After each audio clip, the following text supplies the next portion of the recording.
INDI alliance ये देश की इस समय आवश्यकता है। जिस तरीके से आज पूरे देश में अराजकता है, देश बेचा जा रहा है, लोकतंत्र की हत्या हो रही है, भारतीय संविधान के साथ खिलवाड़ किया जा रहा है, देश के करोड़ों करोड़ों नौजवान को बेरोजगार बनाकर रोटी के लिए मोहताज किया जा रहा है, महंगाई से आम जनता की कमर तोड़ी जा रही है, किसानों पर दुगना लाभ देने का वादा करने वाली सरकार लाभकारी मूल्य तो नहीं दिला पाई, अलबत्ते किसानों पर लाठियां बरसाई जा रही हैं, रास्ते में कील कांटे बिछाए जा रहे हैं, ड्रोन द्वारा आंसू गैस छोड़ा जा रहा है, रबर की बुलेट दागी जा रही है,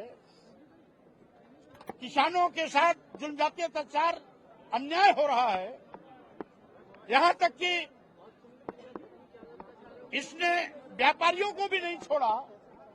जिन मध्यम और लघु श्रेणी के व्यापारियों ने कभी इसको वोट और नोट दिया था, उनको भी ईडी के माध्यम से कमजोर करने की कोशिश कर रही है। उसको देखते हुए भाजपा सरकार देश हित में हटाना जरूरी हो गया है, जो इंडी अलायंस ही कर सकती है।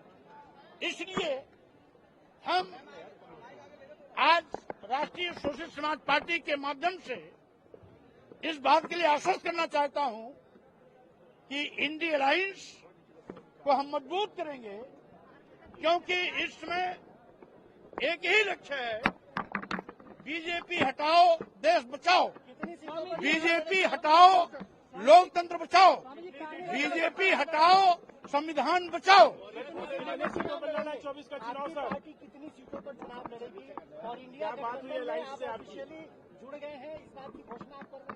स्वाभाविक रूप से ये हमारी घोषणा हो चुकी है कि हम इंडी अलायंस को मजबूत करेंगे और साथ ही साथ कितनी सीटों पर लड़नी है, कितनी पर नहीं लड़नी है, क्योंकि इस पार्टी की नई जिम्मेदारी राष्ट्रीय अध्यक्ष के रूप में आज ही मुझे सौंपी गई है। इसलिए यहां से खाली होने के बाद अपने पदाधिकारियों के साथ बैठक कर विचार विमर्श कर मैं इंडिया अलायंस के साथियों से बात करेंगे।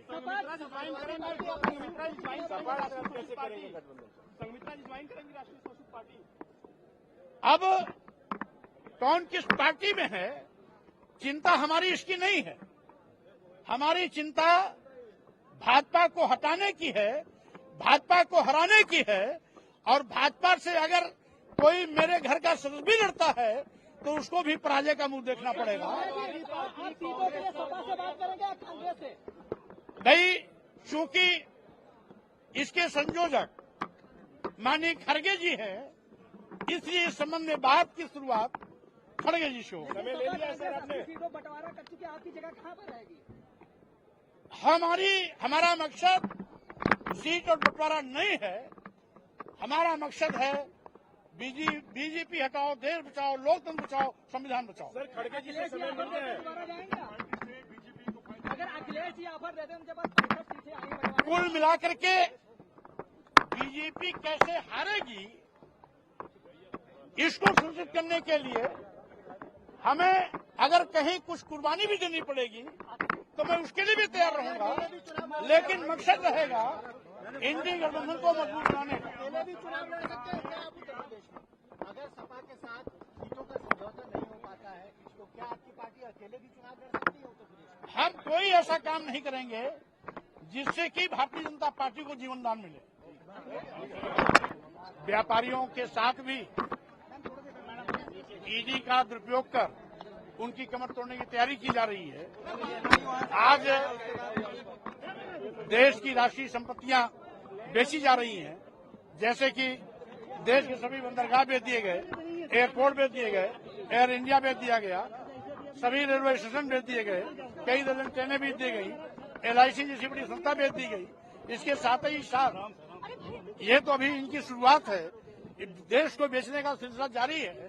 उसको देखते हुए हम भारतीय जनता पार्टी को हटाने के लिए, सत्ता से हटाने के लिए आज मजबूती के साथ इंडी गठबंधन के साथ खड़े होंगे और साथ ही साथ जो संविधान विरोधी काम हो रहा है, अनुसूचित जात, अनुसूचित जनजात पिछड़ों का आरक्षण खत्म किया जा रहा है, लोकतंत्र को कुचला जा रहा है, ED CBI इनकम टैक्स का दुरुपयोग किया जा रहा है, उसके लिए आवश्यक है देश बचाना है, बीजेपी हटाना है, लोकतंत्र बचाना है तो बीजेपी हटाना है, संविधान बचाना है तो बीजेपी हटाना है। इसलिए इसी मूल मंत्र के साथ हमारा संघर्ष आगे जारी रहेगा।